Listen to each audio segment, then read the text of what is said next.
Gold miners, ticker symbol GDXJ. In this video, we'll be going over my trade idea of the week and the day-by-day probability model.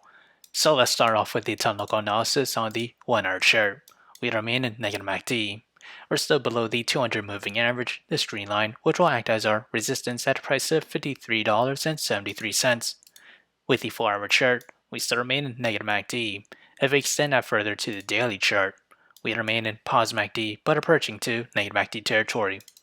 As with the trade idea, my position size is less than 1% of my portfolio, and my long entry is at $48.15, and that is this range here. My sell target is at $55.19, and my stop loss is at $46.15. However, if I were to open a short position, my entry is at $57.83, and that is this range here.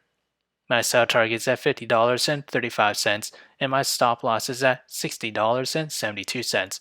So whichever entry price were to hit first, that will be my position of the week. So how did I develop these trade ideas? It all comes from the day-by-day probability model, which is available in the link below, so do check it out.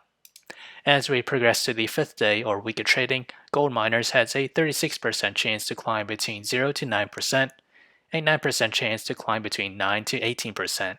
To the downside, it has a 45% chance to fall between 0 to negative 9%, and a 9% chance to fall between negative 9 to negative 18%. So if you enjoyed this content, feel free to like, comment, subscribe, and thank you for watching.